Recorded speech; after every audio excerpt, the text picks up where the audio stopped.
अजमेर में कृषि में नई तकनीक से उत्पादन बढ़ रहा है। कम पानी से अच्छी पैदावार लेने के हुनर के बाद अब कई किसान खेत में अपनी उपज बढ़ा रहे हैं और साथ ही नए प्रोडक्ट बनाकर देश भर में सप्लाई कर रहे हैं। अजमेर जिले के गनाहेड़ा से मोतीसर बांसेली रोड नला क्षेत्र में कई किसान आंवले की प्रोसेसिंग यूनिट खेतों में लगाकर रोजाना आंवला और गुलाब आदि के नए प्रोडक्ट तैयार कर रहे हैं, जबकि मोतीसर, गनाहेड़ा, बांसेली, देवनगर और पुष्कर समेत जिले के अन्य क्षेत्रों में भी आंवले का उत्पादन हो रहा है। गनाहेड़ा के रहने वाले किसान बाबूलाल महावर आंवला, गुलाब आदि की प्रोसेसिंग करने के साथ ही कृषि में नई तकनीक को लेकर जागरूक है।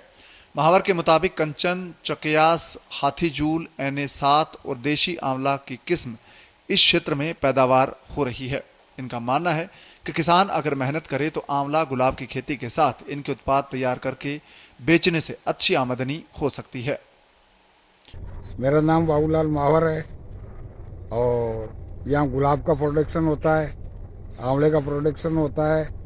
आंवले के अंदर जो है इसकी कैंडी बनती है, आंवले का मुरब्बा बनता है, बॉईल करके सुखा के आयुर्वेदिक में जाता है, ये होता है इसका। और यहाँ का प्रोडक्शन भी निकालते हैं। भारत में कहाँ जाता है सर? पूरे भारत में जाता है, चारों तरफ। ज्यादातर डिमांड कहाँ की है? ज़्यादातर साउथ में ज़्यादा डिमांड साउथ। आंवले की किस्म 3-4 तरह की होती है।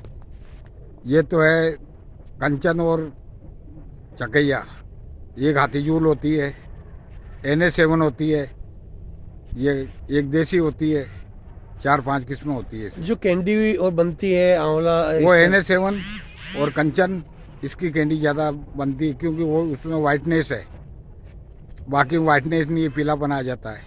आयुर्वेद के लिए जो बनता है मुरब्बा या च्यवनप्राश बनता है, उसके लिए कौन सा आंवला है, कौन सी किस्म ज्यादा? यही जाती है, हाथीजूल है ज़्यादातर। च्यवनप्राश में इसमें देसी आंवला जाता है जिसकी मोटाई कम होती है। उत्पादन का कौन से महीने से कब तक शुरू होता है, क्या रहता है? उत्पादन इसका होता है दिसंबर महीने से लेके और लास्ट जो है अप्रैल लास्ट होता है।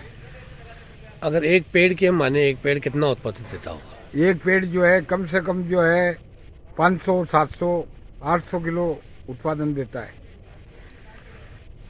और पुष्कर में अगर कितने पेड़ आप मान सकते हैं, कितने बीघा खेतों में हो रही होगी? पुष्कर में होगा कम से कम 500 बीघे के अंदर आंवले। कैंडी जो है साहब, पहले आंवला तोड़ा जाता है, आंवला तोड़कर उसको साफ सफाई करके बॉईल किया जाता है। बॉईल करने के बाद जो है उसकी वो फांके अलग अलग की जाती है, अलग अलग फांके करके, और उसको जो है एल्युमिनियम का बर्तन होना चाहिए, लोहे का बर्तन नहीं होना चाहिए क्योंकि लोहे के बर्तन में काला पड़ जाता है। एल्युमिनियम के बर्तन में डाल के ऊपर शक्कर डाल दो, सूखा शक्कर जो ही उसके लगेगा आंवले की फाड़ पे, और वो जो है धीरे धीरे धीरे धीरे धीरे धीरे धीरे धीरे शक्कर गल के वो पानी हो जाएगी।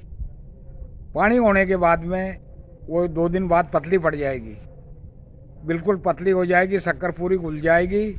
तो उसको वापस गर्म करो, गर्म करने के बाद वो चाशनी वापस गाढ़ी हो जाएगी। उस गाढ़ी चाशनी को उस पर वापस डालो, वापस डालने के बाद जो है वो जितनी चाशनी है 5-7 दिन पी जाएगी। वो चाशनी पीने के बाद उसको धूप के अंदर जो है फैलाई जाती है और देसी बूरा शक्कर का उसमें लगाया जाता है जिससे वो काली नहीं पड़े, वाइटनेस रहे। ये तरीका है कैंडी बनाने का। बाद जो है उसमें अलग अलग कली नहीं खोली जाती है। आंवला का जो है पहले तोड़ने के बाद धो लो, धोने के बाद गोद लो, गोदने के बाद 2-3 दिन उसमें पानी में रखो, रोज़ पानी चेंज करते रहो। रोज़ पानी चेंज करने के बाद 5-6 दिन में उसका खटास कम हो जाता है। खटाई कम करने के लिए बार बार पानी चेंज करना पड़ता है, और खटाई कम होने के बाद उसको बॉईल करके, और उसमें भी सूखा शक्कर ही डाला जाता है। उसमें भी यही तरीका है कि सूखा शक्कर 2 दिन में गल के पानी हो जाएगा, उसको वापस गाढ़ा करो, गाढ़ा करके जो है उस चाशनी को उसमें डाल दो, फिर वो 12 महीने तक वैसी की वैसी चाशनी रहेगी और वाइटनेस रहेगा। ये आंवला मुरब्बा का तरीका है। इस तरह के किसान खेतों में ही प्रोसेसिंग यूनिट लगाकर युवाओं को कृषि के क्षेत्र में आगे बढ़ाने के साथ ही स्टार्टअप के लिए अन्य किसानों के लिए उदाहरण पेश कर रहे हैं। इनकी देखा देखी अजमेर जिले में आंवला उत्पादक किसानों ने अब आंवले के कई उत्पाद तैयार कर अपने स्तर पर मार्केट में उतारना शुरू कर दिया है। आंवले का एक पेड़ 4 महीनों में 500 से लेकर 800 किलोग्राम आंवला का उत्पादन देता है। इनसे आंवला कैंडी, मुरब्बा, आंवला पाउडर, च्यवनप्राश और आंवला जूस समेत कई उत्पाद तैयार करके अच्छी आमदनी की जा सकती है। अजमेर से चंद्र प्रकाश जोशी की रिपोर्ट, पत्रिका टीवी, राजस्थान।